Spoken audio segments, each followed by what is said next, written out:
Assalamualaikum warahmatullahi wabarakatuh. Alhamdulillah, pada hari ini, hari Selasa, tanggal 8 Februari tahun 2022, kita bertemu kembali.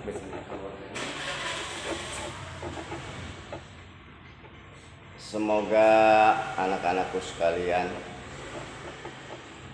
dalam keadaan lindungan Allah Subhanahu wa Ta'ala, selalu sehat dan berbahagia. Semoga tetap semangat di dalam menyimak paparan materi dari Bapak ini.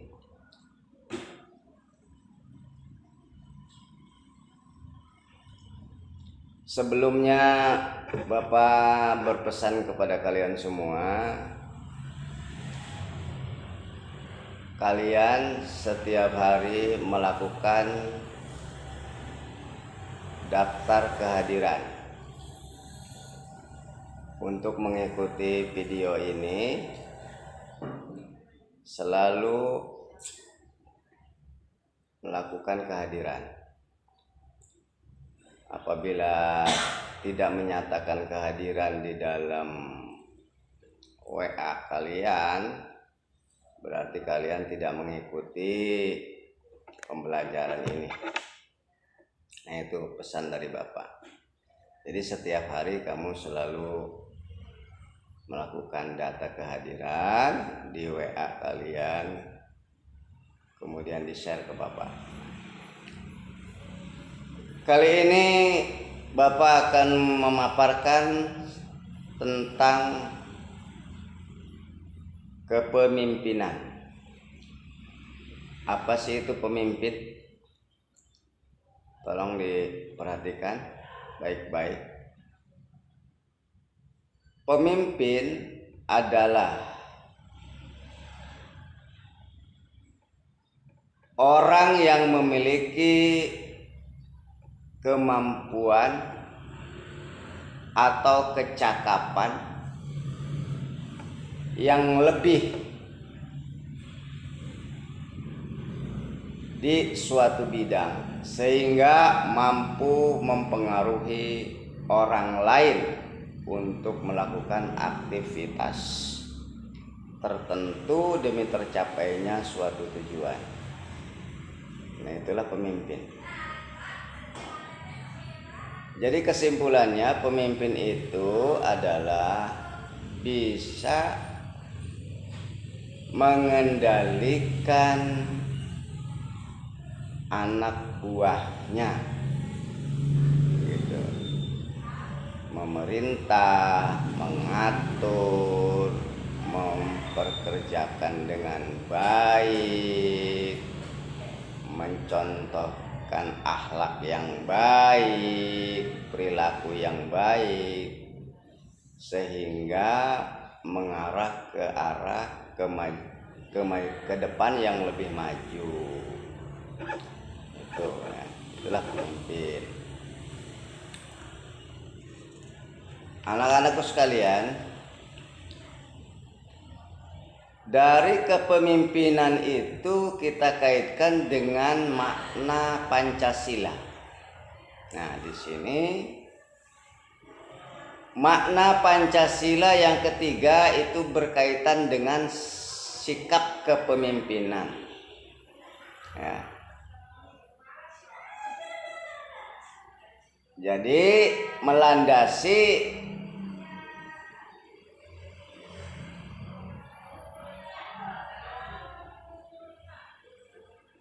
kepemimpinan itu dari sila ketiga. Di dalamnya ada rasa persatuan dan kesatuan.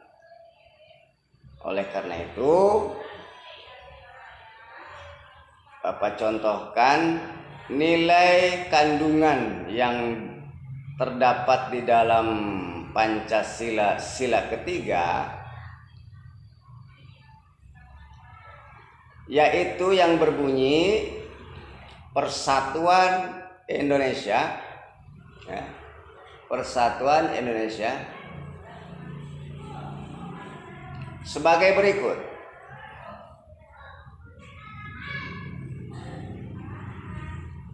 Satu, mengutamakan kepentingan umum di atas kepentingan pribadi atau golongan.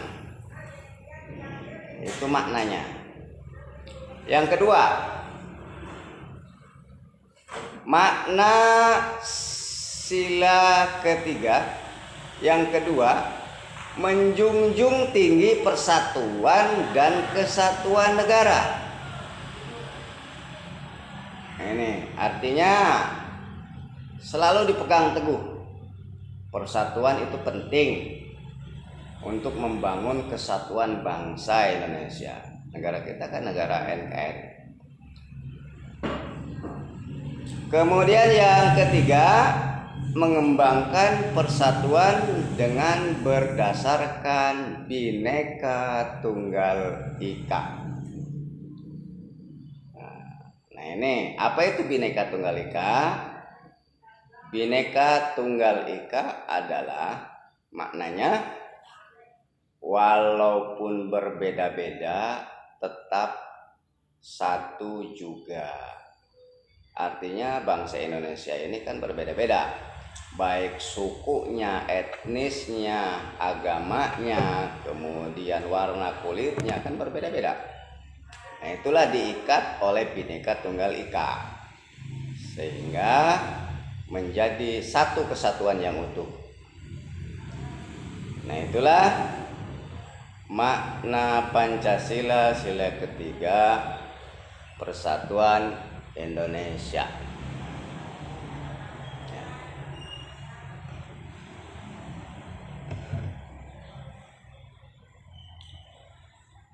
Kemudian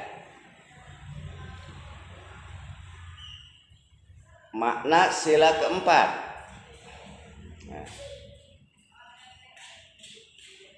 dalam kepemimpinan, ya. Sila keempat berbunyi sebagai berikut.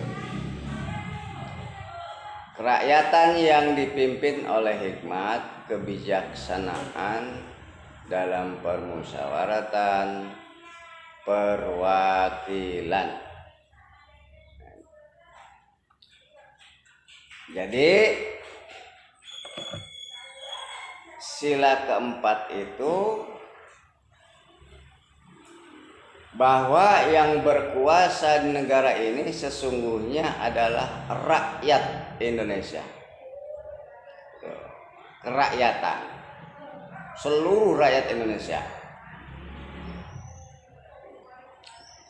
Namun rakyat itu ada pemimpinnya. Pemimpinnya adalah presiden. Itu pemimpinnya. Namun presiden pun ditentukan kebijakan-kebijakannya oleh Dewan Perwakilan Rakyat. Oleh karena itu presiden itu tunduk terhadap Dewan Perwakilan Rakyat. Nah gitu. Nah berikut ini contoh nilai yang terkandung di dalam sila keempat. Di antaranya adalah 1. Mengutamakan musyawarah untuk mencapai mufakat dalam menyelesaikan permasalahan. Yang kedua, menghargai dan melaksanakan hasil musyawarah dengan bertanggung jawab. Yang ketiga, menerima dengan lapang dada saran, kritik, pikiran dari rakyat. Yang keempat, tidak memaksakan kehendak sendiri kepada orang lain. Nah, itulah makna dari sila keempat.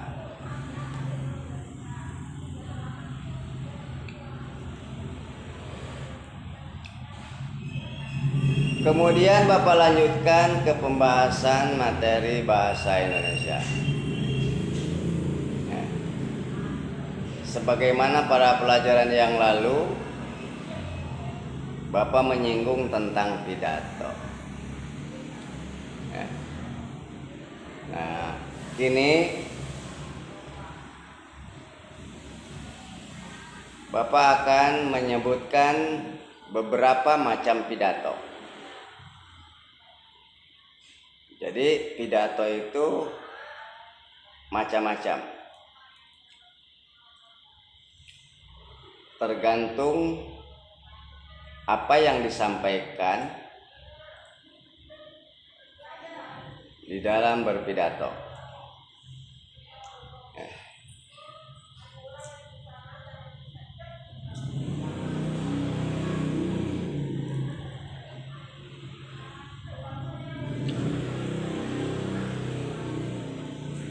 Salah satu macam pidato diantaranya adalah pidato manuskrip. Satu, pidato manuskrip. Apa itu pidato manuskrip? Pidato manuskrip adalah pidato dengan mengandalkan sebuah teks atau naskah. Jadi teksnya ditulis dulu. Yang kedua, macam pidato impromptu, ya, impromptu, ya.